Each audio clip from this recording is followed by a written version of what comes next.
மகாபாரதம் பாகம் 11. கர்ணன். பாண்டவர்களும் திருதராஷ்டிர புத்திரர்களும் முதலில் கிருபாச்சாரியரிடமும் பிறகு துரோணரிடமும் ஆயுத பயிற்சி பெற்றார்கள். ஒரு நாள் நகர ஜனங்களை எல்லாம் அழைத்து ஆயுத பயிற்சி பரீட்சையும் போட்டியும் ஏற்பாடு செய்தார்கள். விழாவில் பெரும் கூட்டம் கூடி எல்லோரை காட்டிலும் அதிக அற்புதமாக அர்ஜுனன் திறமையை காட்டி திரண்டு கூடியிருந்த மக்களை பிரமிக்கச் செய்தான்.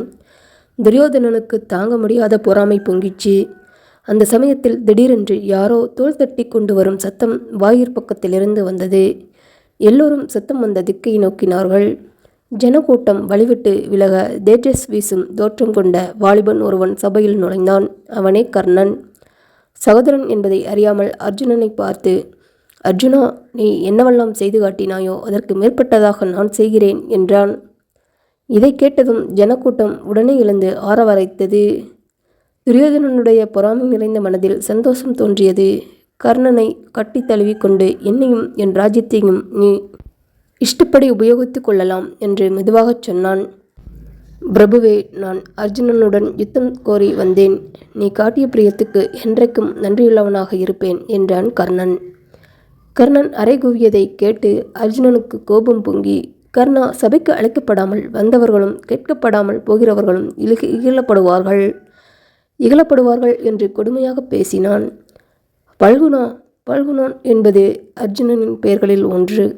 இந்த சபை எல்லோருக்கும் பொதுவாக உள்ளது. உனக்கே உரிமையானது அல்ல. ராஜ தர்மமும் பலத்தை பின் தொடர்ந்து செல்கிறது. வெறும் பேச்சில் என்ன பயன்?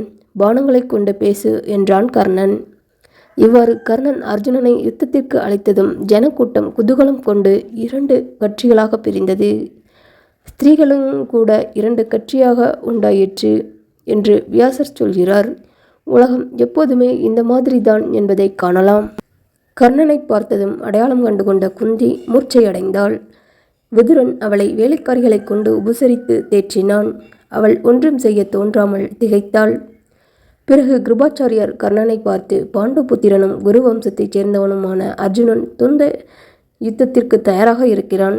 வீரனே, நீயும் உன் தாயும் தந்தையர் யார் என்று சொல்.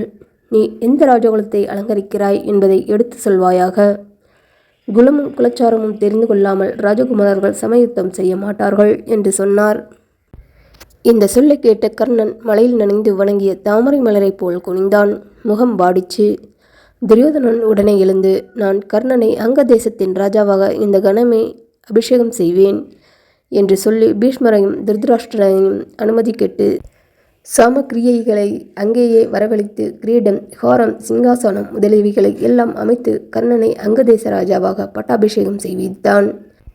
அவ்விடத்திலேயே கர்ணனை வளர்த்த தேரோட்டி கிழவன் பயத்தினால் நடுங்கிக் கொண்டும் தடி ஒன்றிக் கொண்டும் சபையில் பிரவேசித்தான்.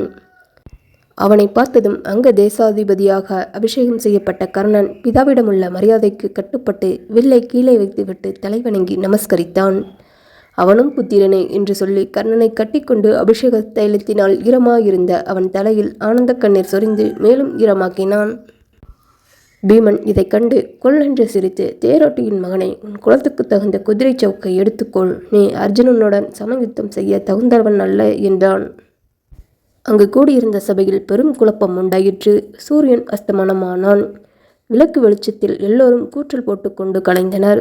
சிலர் அர்ஜுனன் பெயரையும், சிலர் கர்ணன் பெயரையும், சிலர் துரியோதனன் பெயரையும் அவர்களுடைய பிரியத்தின்படி சொல்லிக் கொண்டு போனார்கள் என்கிறார் வியாசர். வெகு காலத்திற்கு பிறகு தன் மகன் அர்ஜுனனுக்கு கர்ணனால் ஆபத்து வரும் என்று கண்ட இந்திரன் பிராமண வேஷம் தரித்து கொண்டு கொடையாளியாக இருக்கும் கர்ணனிடம் ஒரு நாள் வந்து அவனுடைய கவசத்தையும் குண்டலங்களையும் தானமாக கேட்டான். "உன்னை மோசம் செய்யவே இந்திரன் இவ்வாறு வந்து கேட்பான்" என்று சூரிய பகவான் கனவில் தோன்றி கர்ணனை எச்சரிக்கை செய்திருந்த போதிலும் யாசகமாக வந்து ஒருவன் என்ன கேட்டாலும் மறுக்க இயலாத குணத்தை பெற்ற கர்ணன் கத்தியை கொண்டு தன் காதுகளையும் விலாப்புறங்களையும் அறுத்து உடன் பிறந்த குண்டலங்களையும் கவசத்தையும் எடுத்து பிராமணனுக்கு கொடுத்து விட்டான். வியப்பும் மகிழ்ச்சியும் அடைந்த தேவராஜன் இவற்றை பெற்றுக்கொண்டு, "யாரும் செய்யக்கூடாத அரிய செயலை செய்தாய்" என்று புகழ்ந்து, "நீ விரும்புகிற வரத்தை கேள்" என்றான்.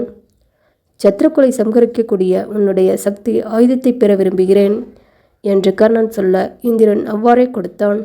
"நீ யுத்தத்தில் இதை பிரயோகித்தால் அவர் யாராயினும் இதனால் நாசமடைவான். ஆனால் ஒரு சத்ருவை கொன்றதும் இந்த ஆயுதம் என்னிடம் வந்து சேரும்" என்று சொல்லிவிட்டு இந்திரன் மறைந்தான்.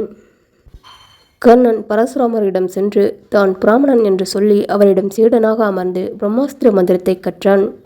ஒரு நாள் கர்ணனுடைய மடியில் தலை வைத்து பரசுராமர் தூங்கிக் கொண்டிருந்தார்.